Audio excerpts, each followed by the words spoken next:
Hey guys, in my last video I gave you a little update about how I was doing during this pregnancy, which is my second pregnancy. If you didn't see that video, then I will have it linked down below for you to watch.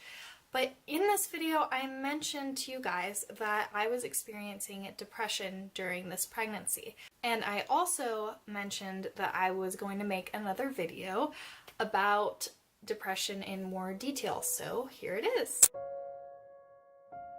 The first thing I want to say is that although I'm experiencing depression right now during my pregnancy, this video is going to be more about depression as a whole, kind of an introduction to depression, if you will. There are several states of depression that women experience.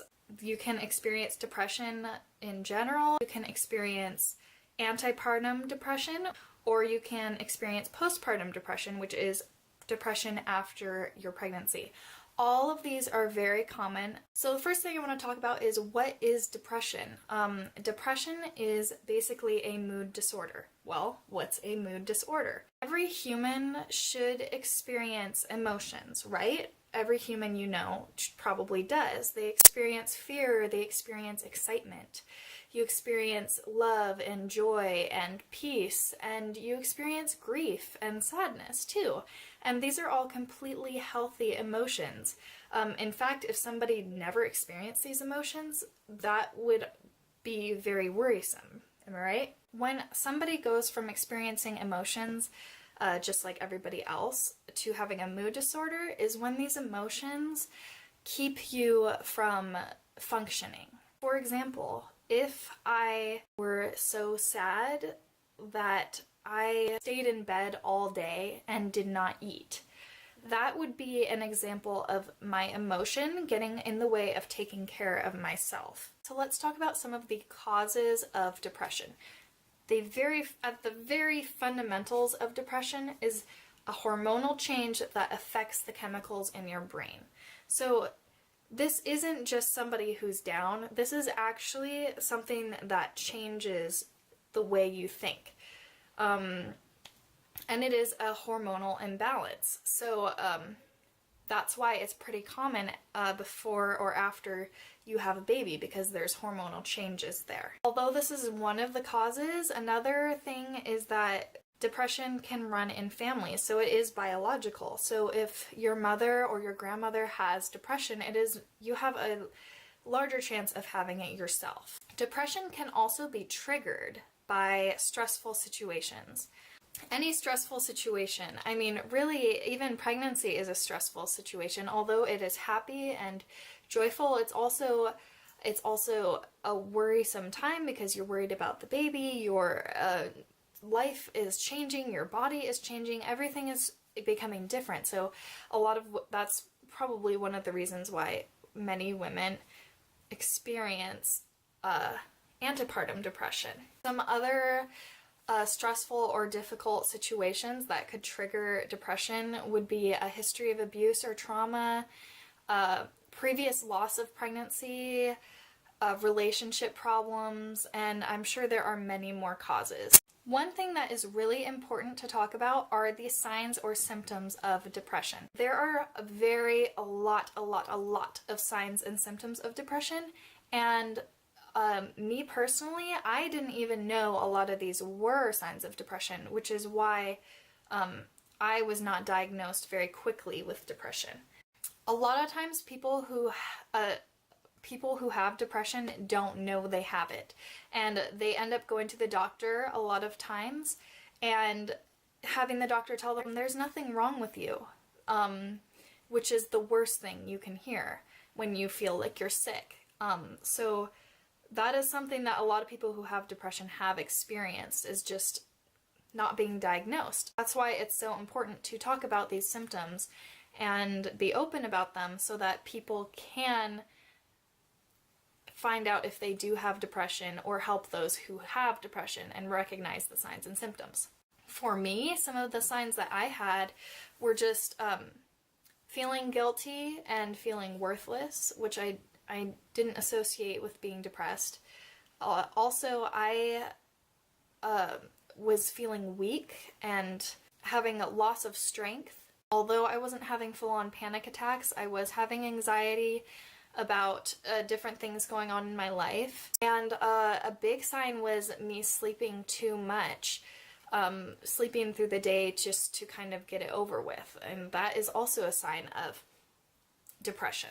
Although these are the signs and symptoms that I had, there are many, many more symptoms that other people experience. I'm just going to read off a couple to you guys. Persistent sadness, difficulty concentrating, sleeping too little or too much, loss of interest in activities, anxiety, feelings of guilt or worthlessness, change in eating habits, which would be eating too much or too little, recurring thoughts of death or suicide, or hopelessness. When they ask you about your symptoms, a lot of times they ask you, have you had these symptoms for 2 or more weeks? So when you're trying to understand somebody who has depression, I think it's really an important thing to realize is that these people don't experience sadness for a brief moment or even a brief day or even 2 days. These people are feeling sad 2 weeks straight. And it's really an experience that you can't understand unless you've been there yourself. So definitely if you know somebody or you are trying to talk to somebody who has depression, have a lot of sympathy, because a lot of times unless you've been there yourself, you can't understand. So it's important to realize that and to try to ask them, you know, how can I help you? Instead of assuming that you already know everything about what they're going through. If you or someone you know is struggling with these symptoms, it is important to know that you can get help. This is the biggest point of this video, is there is help out there and you can get better. You can feel better. Although depression is a treatable illness, if you don't treat it, it can get a lot worse. That's why I encourage you, even if you are experiencing only 1 or 2 of these symptoms, please look for help. Seek support from friends and family. Go to somebody you really trust. And I know that telling that first person that you feel this way is the hardest part. But honestly, once you tell that one person, you will feel a lot better. And you will be able to open up to more and more people. Another place you can go to look for support is in your church. You could talk to your pastor. You could talk to other people in your family who might have had depression. As I talked about earlier, depression is a genetic thing, and there probably are people in your family who have had depression and who will understand what you're going through. So that's a good place to start too. Another thing that I really want to tell you, and that is really important to remember, is that you are not alone. I have a statistic here that says between 14 and 23% of women will struggle with symptoms of depression during pregnancy, and it will affect 1 in 4 women at some point during their lifetime.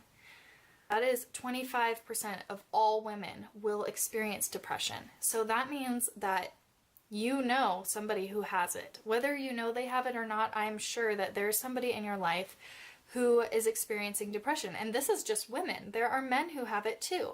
So I think it's important to realize that you're not alone in this. There are people who have been there, and there are people who are there now. Turn to Christ. He can support you. Just know that He's there for you. Know that He loves you and He died for you. Know that He understands the pain that you're going through and that He pities you and He is striving and praying for you. If there's anybody who would understand what it's like to have depression, it would be Him. If there's anyone who would understand suffering, it would be Him. Lean on Him. Give Him all of those emotions. Give Him all your fears, all your anxieties, all the things that are making you sad. Give them to Him, and He will lighten your burden. And I know that this is not something that a lot of people want to hear, but it is true. Know that there's a reason for this suffering. There's a reason why you're going through this sadness or this pain or this grief or this loss. There's a reason for all of these trials. And those things are giving your life a purpose. Even though it might not be fun to experience this, it is growing you. It is bringing you closer to Christ. There are days where I need Him every second of that day to even make it through. And that has made me stronger. That has made me go to Him in times of trouble. That has made me turn to Him first and realize that it's going to be better if I don't do this alone. I hope this video has been informative and helpful for you. I know that during the holiday season can be really hard for a lot of people, so I also just want to charge you guys with remembering to be understanding of people during this time, and to definitely show your love to those around you, because you never know what they're going through. If you guys have more questions about depression, I would love to answer them, whether it's about how to help a friend or maybe some other coping skills that you want to learn. I would love to answer some questions, so please leave questions down in the comments below. I hope you guys all have a really good holiday season. Thank you so much for watching this video, and I'll see you next time. Bye guys.